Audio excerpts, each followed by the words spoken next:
Assalamualaikum warahmatullahi wabarakatuh. Perkenalkan, nama saya Yuni Jufri, NIM 226500799. Pada kesempatan kali ini, saya akan mereview mata kuliah mikrokontroler yang berjudul Pemrograman Arduino. Bahasa program Arduino. Pemrograman Arduino menggunakan struktur bahasa C. Mekanisme pemrogramannya Arduino sama dengan mikrokontroler pada umumnya. Mulai dari membuat skets program, mengkompil, selanjutnya proses upload pada papan Arduino. Pengesahan program dengan metode upload ialah mengisi papan Arduino dengan program yang sudah berbentuk hex atau hasil kompil dari bahasa C ke bahasa mesin. Nah, ini untuk prosesnya. Kemudian, program Arduino dapat dibagi dalam 3 bagian utama, yaitu struktur, nilai-nilai, variabel dan konstanta, dan fungsi. Struktur utama ada setup. Fungsi setup dipanggil ketika sketsa program dimulai. Fungsi ini digunakan untuk menginisialisasi variabel, mode pin, penggunaan library, dan lain-lain. Fungsi setup hanya akan berjalan sekali setelah power Arduino dinyalakan atau saat mereset papan Arduino. Nah, ini untuk contoh programnya 1.1. Ini skripnya. Program 1.1 akan menyalakan LED pada pin 13 selama 5 detik lalu mati. Kemudian yang kedua loop. Setelah membuat fungsi setup, maka berikutnya adalah fungsi loop. Fungsi loop akan melakukan loop berturut-turut di mana program akan dijalankan terus-menerus secara berurutan dan loop untuk mengontrol papan Arduino. Program 1.2 pada serial monitor akan menampilkan huruf H ketika tombol pada pin 3 ditekan dan bila dilepaskan akan tampil huruf L.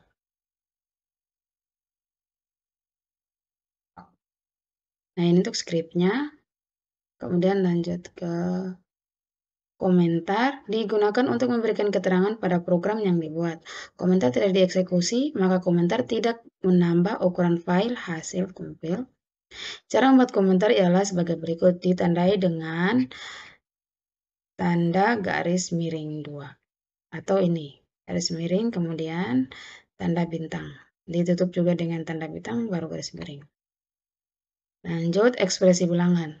Dalam pemrograman bahasa C pada Arduino, bilangan dapat diekspresikan dalam beberapa format, yaitu biner ditulis dengan awalan huruf 0, B, kemudian ini contohnya, kemudian ada desimal ditulis biasa tanpa awalan, contoh 435, kemudian oktal ditulis dengan awalan 0, contohnya, kemudian heksadesimal diawali dengan OX, 0x, contoh 0 kali 5A.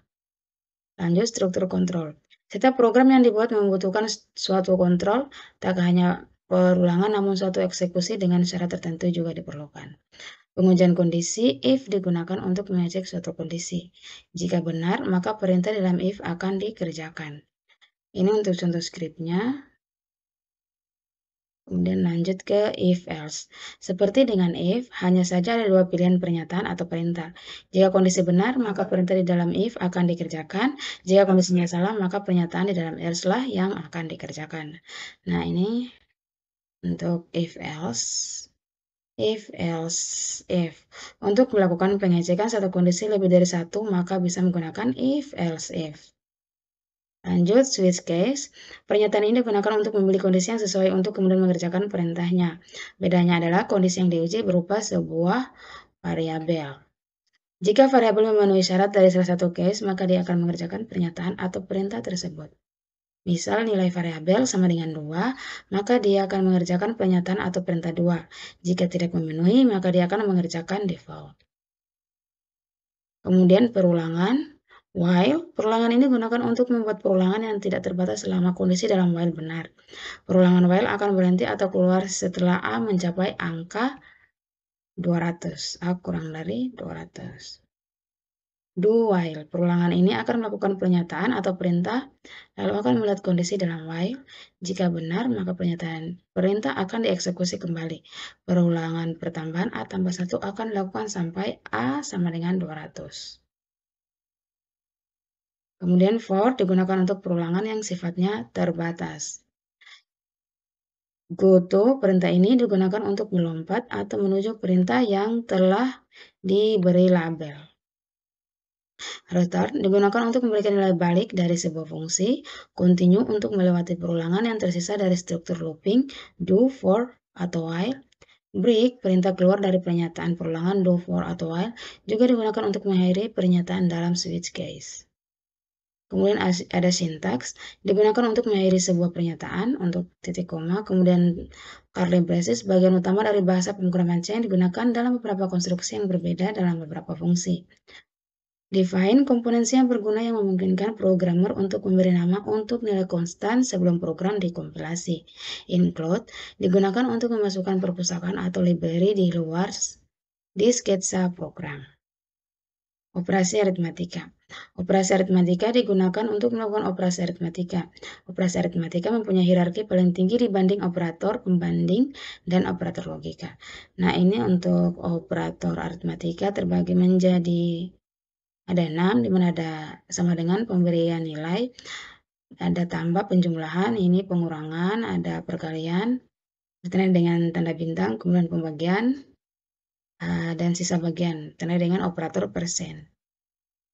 Operator pembanding digunakan untuk membandingkan suatu data atau ekspresi dengan data ekspresi lain dan menghasilkan nilai logika boolean benar atau salah. Di mana di sini ada 6 operator pembanding. Lanjut ke operator logika, digunakan untuk mengekspresikan satu atau lebih data ekspresi logika boolean yang menghasilkan data logika baru. Nah, di sini operator logika ada 3, ada keterangan AND, OR, dan NOT.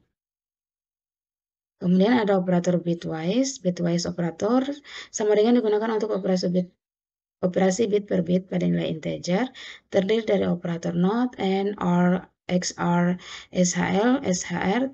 Tipenya ada integer atau char bitwise operator, dan namanya sudah jelas diketahui pasti berhubungan dengan bit. Biasanya digunakan untuk memanipulasi data bertipe bit dari tipe data integer atau byte. Kemudian ada operator pertambahan dan pengurangan. Variabel adalah suatu wadah untuk menyimpan atau menampung data. Nama variabel dibebaskan namun ada peraturan tersendiri seperti tidak boleh ada spasi, maksimal 32 karakter dan tidak boleh menggunakan istilah baku dalam bahasa C Arduino, kan dapat terjadi program yang error. Tipe data yang berbeda-beda memiliki kapasitas penyimpanan yang berbeda-beda pula. Nah, ini ada tipe data, ada char, kemudian unsigned char, byte, word, integer, unsigned integer, long, unsigned long, dan float. Lebar datanya ini, kemudian jangkauannya ini. Lanjut ke pin input dan output. Pada papan Arduino Uno terdapat 20 pin input-output, yaitu 14 pin digital dan 6 pin analog.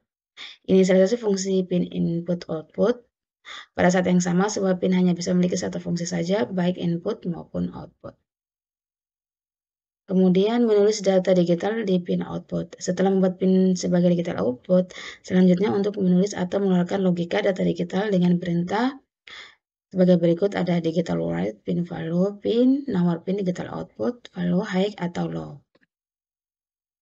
Kemudian membaca data digital pada pin input. Jika sebuah pin dibuat sebagai inputan, maka kita harus menentukan active high atau active low. Jika active high, maka dibutuhkan resistor pull down. Jika memiliki active low, cukup dengan memanggil resistor internal dengan pull up pada setiap pin Arduino. Menulis data analog di pin output PMW, ini ketentuannya. Kemudian time, milis. Milis adalah sebuah fungsi pada sintak Arduino yang berguna menjalankan waktu secara independen. Kemudian mikros, menghitung dengan satuan mikrosekon. Sejak papan Arduino mulai menjalankan program hingga 70 menit, setelah itu akan kembali ke 0 begitu selanjutnya. Delay, kemudian delay mikrosekon, kemudian external interrupts. Ini parameternya. Kemudian data interrupt, mematikan interupsi yang diberikan. Interrupsi yaitu mengaktifkan kembali interupsi setelah dinonaktifkan oleh non-interrupts. Interupsi memungkinkan melakukan tugas-tugas penting tertentu di belakang program utama dan diaktifkan secara default. Ini non-interrupts, communication serial,